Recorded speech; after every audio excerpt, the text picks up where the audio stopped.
आज हम Pacific rim के पार्ट 2 को एक्सप्लेन कर रहे हैं। पार्ट 1 की स्टोरी में हमें दिखाया गया था कि कैसे एलियंस ने दूसरी दुनिया का दरवाजा खोला था और वहाँ से उन्होंने कुछ काइजोस को भेजा था जिन्होंने पूरी दुनिया को डिस्ट्रॉय कर दिया था। लेकिन कुछ हीरोज ने सभी काइजोस को मार दिया था और दूसरी दुनिया के दरवाजे को भी बंद कर दिया था। और आज इस बात को पूरे 10 साल हो चुके हैं और आज से 10 साल पहले जो रोबोट्स खराब हुए थे वो वहीं पर मौजूद हैं। और अब हमें ऐसे लोगों को दिखाया जाता है जो रोबोट्स के पार्ट्स को चोरी करते थे और उन्हीं लोगों में से हमें जेक को देखते हैं। जेक कोई और नहीं बल्कि मार्शल का बेटा था जिनको हमने देखा कि उन्होंने काइजोस से लड़ते हुए खुद को सेक्रीफाइस कर दिया था। लेकिन मार्शल का बेटा जेक उनसे बिल्कुल मुख्तलिफ था। वो खराब रोबोट्स के पार्ट्स को चुराता था क्योंकि इस दुनिया में कुछ लोग अभी भी ऐसे थे जो अपना अपना रोबोट्स बनाना चाहते थे।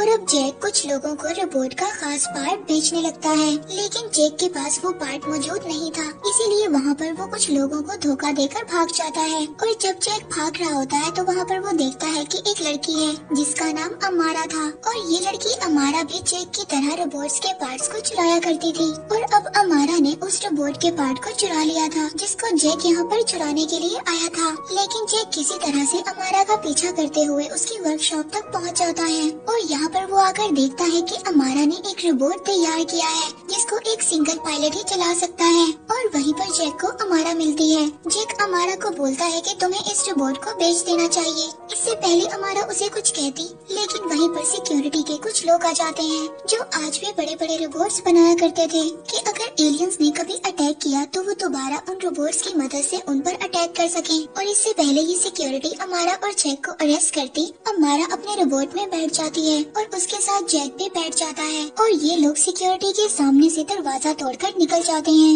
लेकिन वहीं पर इनके सामने एक बहुत बड़ा रोबोट आ जाता है। अब ये दोनों उस रोबोट से बचने की बहुत कोशिश करते हैं पर वो रोबोट इन्हें एक इलेक्ट्रिक शॉक देकर बेहोश कर देता है। और इसके बाद अब इन दोनों को जेल भेज दिया जाता है। और अब जेल में जेक से माँ को बात करती है। माँ को वही लड़की थी जिसको मार्शल ने अडॉप्ट किया था, यानी कि माँ को जेक की बहन थी और साथ ही वो एक कंपनी की सेक्रेटरी जनरल थी। और ये वही कंपनी थी जो बहुत बड़े रोबोट्स बनाती है और न्यू पायलट्स को ट्रेनिंग देती है। अब माँ को जेक से कहती है कि या तो तुम्हें जेल में ही रहना होगा या फिर तुम्हें ट्रेनिंग सेंटर आकर नए पायलट्स को ट्रेन करना होगा। दरअसल जेक भी एक पायलट था और वो अपने काम में बहुत ही माहिर था। और अब जेक को माको की बात को मानना पड़ता है। और अब जेक और अमारा उस जगह पर आ जाते हैं जहाँ पर न्यू पायलट्स को ट्रेनिंग दी जाती थी। और अमारा को जेक के साथ इसलिए भेजा जाता है क्योंकि अमारा ने अपनी काबिलियत से एक बहुत बड़ा रोबोट बनाया था। और यहाँ पर जेक अपने पुराने फ्रेंड नेट से भी मिलता है जिसका वो पहले को पायलट था। और यहाँ पर कंपनी की एक ऑनर आती है जिसका नाम शाओ था और शाओ के साथ डॉक्टर न्यूटन भी था। अब डॉक्टर न्यूटन वही आदमी है जिसने पिछली स्टोरी में अपने दिमाग को काइजो के दिमाग के साथ जोड़ दिया था और एलियंस के बारे में सभी इंफॉर्मेशन को इकट्ठा कर लिया था। और अब न्यूटन शाओ के साथ मिलकर काम करता था। इन दोनों ने मिलकर बहुत ही एडवांस किस्म के रोबोट बनाए हैं जिन्हें दूर से एक ही पायलट कंट्रोल कर सकता है। और अब शाओ अपने रोबोट्स की प्रेजेंटेशन देती है। वो पूरी दुनिया में अपने रोबोट्स को इंट्रोड्यूस करवाना चाहती थी और इसके लिए उसको माको की कंपनी से परमिशन लेने की जरूरत थी। लेकिन माको उसको परमिशन नहीं देना चाहती थी क्योंकि माको का ये मानना था कि इन रोबोट्स को दूर से चलाया जा सकता है और इनको बहुत ही आसानी से हैक भी किया जा सकता है और वो रोबोट्स दुनिया को डिस्ट्रॉय भी कर सकते हैं। और माको जेक से कहती है कि तुम भी अपने को पायलट नेट के साथ एक रोबोट पर बैठ कर आओ ताकि तुम प्रीशियस के लोगों का वेलकम कर सको। और फिर अगले दिन जिस रोबोट में जेक और नेट थे उस रोबोट को उस जगह पर लैंड करवा दिया जाता है जहाँ पर प्रीशियस के लोगों की मीटिंग थी। और इस मीटिंग के लिए माँ को भी अपने हेलीकॉप्टर में आ रही थी। और तभी हमें दिखाया जाता है कि पानी से एक बहुत ही बड़ा रोबोट बाहर निकलता है। वो उस रोबोट पर मिसाइल से अटैक करता है जिसमें जेक और नेट थे। लेकिन वो दोनों रोबोट के जरिए साइड पर हो जाते हैं। लेकिन वो मिसाइल एक बिल्डिंग पर लग जाता है और एक हेलीपैड उस बिल्डिंग से नीचे गिर जाता है। इससे पहले वो लोगों पर गिरता नेट और जेक लोगों को बचा लेते हैं।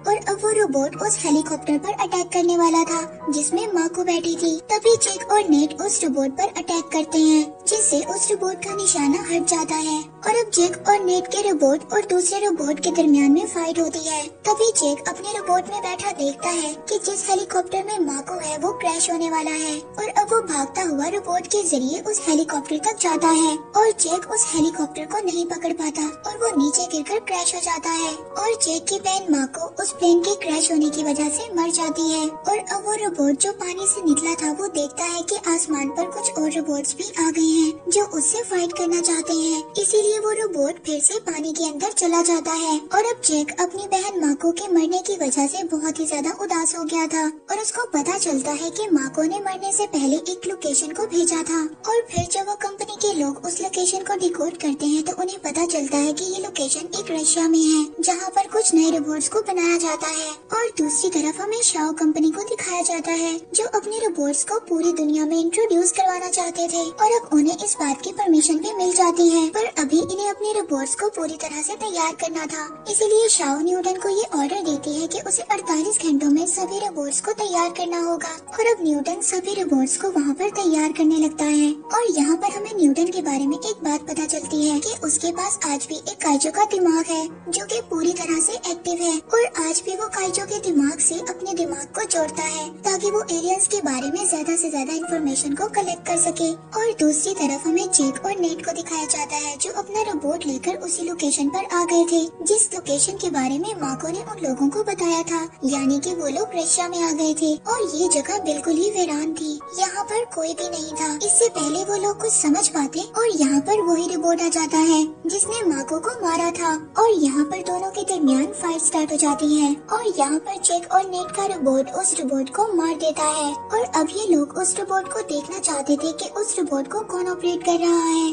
और अब जब वो उस रोबोट के हेलमेट को उतारते हैं तो उन्हें पता चलता है उस हेलमेट के अंदर कोई इंसान नहीं बल्कि एक काइजो का दिमाग था जो उस रोबोट को कंट्रोल कर रहा था। और अब इस बात को देखकर जैक और नेट दोनों बहुत ज्यादा हैरान हो जाते हैं। अब उस काइजो के दिमाग को लैब के अंदर लाया जाता है और यहाँ पर लैब में टेस्ट कर बताया जाता है कि ये काइजो का कोई असल दिमाग नहीं है बल्कि इसको उसके सेकेंडरी दिमाग से ग्रो किया गया है, वो भी अर्थ पर, यानी कि ये इंसानों का काम है। दूसरी तरफ हमें अमारा को दिखाया जाता है जो उस रोबोट के टेस्ट के लिए अंदर गई थी और यहाँ पर अमारा को पता चलता है कि इस रोबोट को उसी कंपनी ने बनाया है जो पूरी दुनिया को ऑटोमेटिक रोबोट सप्लाई करने वाले हैं, यानी कि इस रोबोट को शाओ कंपनी ने बनाया है। और अब अमारा ये सारी इन्फॉर्मेशन जैक को दे देती है। और दूसरी तरफ हमें शाओ कंपनी को दिखाया जाता है जिसने अपने सभी रोबोट्स को लॉन्च कर दिया था और यहाँ पर शाओ कंपनी के जितने भी रोबोट्स थे वो पूरी तरह से बदलने लग जाते हैं क्योंकि इन रोबोट्स के अंदर कोई और नहीं बल्कि काइजो का दिमाग था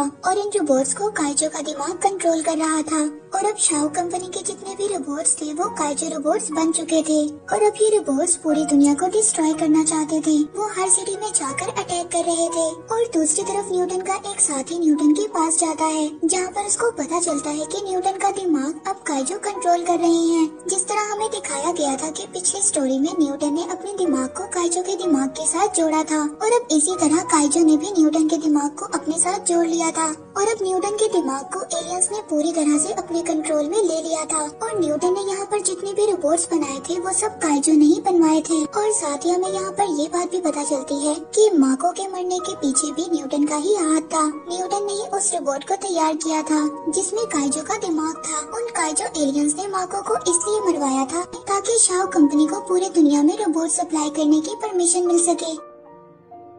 और अब न्यूटन का साथी उसको सारे रोबोट्स को डीएक्टिवेट करने के लिए कहता है लेकिन न्यूटन अपने साथी को मना कर देता है। तभी वहाँ पर शाओ कंपनी की सीईओ शाओ आ जाती है। वो उसको गन से फायर करने लगती है लेकिन न्यूटन अपनी जान बचाकर वहाँ से भाग जाता है। और अब शाओ और न्यूटन का साथी दोनों मिलकर उन रोबोट्स को डीएक्टिवेट करने की कोशिश करते हैं। वहीं दूसरी तरफ रोबोट्स को दिखाया जाता है जिनके अंदर काइजो का दिमाग फिट है। वो पैसिफिक ओशन में जाकर उसी होल को दोबारा से खोलना चाहते हैं। दरअसल वो दूसरी दुनिया का दरवाजा एक बार फिर से खोलने की कोशिश कर रहे थे ताकि एक बार फिर से काइजो एलियंस इस अर्थ पर आ जाएं और इस अर्थ को पूरी तरह से डिस्ट्रॉय कर उस पर कब्जा कर लें। और अब एलियंस उस रास्ते उस पोर्टल को खोल देते हैं जहाँ से काइजो निकलना शुरू हो जाते हैं। वहीं दूसरी तरफ शाओ और उसके साथी को दिखाया जाता है जो दोनों मिलकर उन रोबोट्स को डीएक्टिवेट करने की कोशिश कर रहे थे। और अब शाओ इसमें कामयाब हो गई थी। जो पोर्टल खुल रहा था वो बंद हो जाता है। वो रोबोट्स डीएक्टिवेट हो जाते हैं लेकिन उस पोर्टल के बंद होने से पहले ही इस अर्थ पर 3 काइजो आ चुके थे और ये तीनों काइजो एलियंस बहुत ही ज्यादा खतरनाक थे। और ये तीनों एलियंस जापान में ज्वालामुखी की तरफ जा रहे थे। और न्यूटन का साथी इन सबको बताता है कि अगर काइजो का ब्लड उस ज्वालामुखी में गया तो वहाँ वहाँ से एक जहरीली गैस पैदा होगी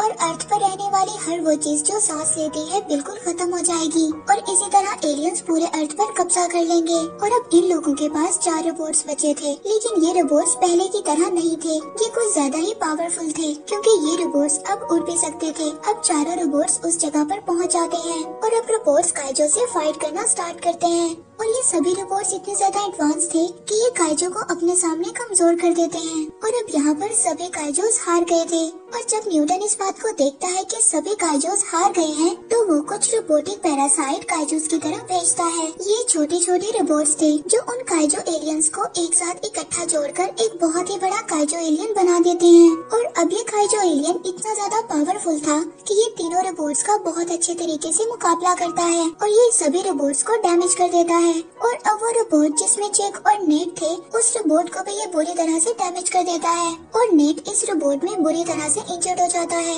इसीलिए जैक अकेला इस रोबोट को नहीं चला सकता था और इसीलिए अब जैक का साथ देने के लिए अमारा आ जाती है। लेकिन जैक और अमारा के रोबोट में इतनी ज्यादा पावर नहीं थी कि उनका रोबोट उड़ सके। और दूसरी तरफ काइजो एलियन जो कि लगातार उस ज्वालामुखी की तरफ बढ़ रहा था, तभी दूसरी तरफ शाओ एक ऑटो रोबोट को कंट्रोल कर भेजती है, जो हमने मूवी के स्टार्ट में देखा था, जो रोबोट अमारा ने बनाया था। उस रोबोट के पास एक थ्रस्टर था जो कि आसमानों की ऊंचाइयों तक पहुंच जाते हैं। और अब ये लगातार काइजो की तरफ जा रहे थे जो ज्वालामुखी की तरफ जा रहा था। और अब इन लोगों को अपने रोबोट को एक बॉम्ब की तरह यूज करना था। इससे पहले अब जैक और अमारा काइजो से टकराएं, उन्हें एक बोट में बैठकर वहाँ से निकलना होगा, लेकिन उनका बोट पूरी तरह से जैम हो जाता है। और दूसरी तरफ काइजो जो ज्वालामुखी तक आ गया था और उसको उस ज्वालामुखी तक जाने के लिए कुछ ही वक्त लगना था। और जो अमारा का छोटा रोबोट था, जिस रोबोट ने अमारा और जैक के रोबोट को कंट्रोल किया था, वो इनके रोबोट के अंदर एक होल कर देता है, जिससे अमारा और जैक उस रोबोट से बाहर आ जाते हैं और इनका रोबोट एक बॉम्ब की तरह काइजो से टकरा जाता है, जिससे एक बहुत ही बड़ा ब्लास्ट हो जाता है और काइजो उस ब्लास्ट से मर जाता है और जैक और अमारा दोनों सेफ थे। वहीं दूसरी तरफ न्यूटन जब देखता है कि उसका प्लान पूरी तरह से खराब हो गया है, तो न्यूटन प्लान बी एक्टिवेट करने की कोशिश करता है। तभी पीछे से नेट आ जाता है जो कि उसे एक पंच मारता है, जिससे न्यूटन बेहोश हो जाता है। अब ये लोग न्यूटन को अपने कब्जे में ले लेते हैं और न्यूटन का दिमाग अब भी एलियंस के कब्जे में था। वो न्यूटन के जरिए इन लोगों से कहते हैं कि हम लोग तुम्हें नहीं छोड़ेंगे और हम लोग दोबारा आएंगे, हम एक बार फिर से इस अर्थ पर अटैक करेंगे। और अब जैक न्यूटन से कहता है कि उन्हें कहना कि एलियंस को हमारे पास आने की जरूरत नहीं पड़ेगी, इससे पहले ही हम काइजो एलियंस को मिटा देंगे। और इसी के साथ ये मूवी यहीं पर एंड हो जाती है।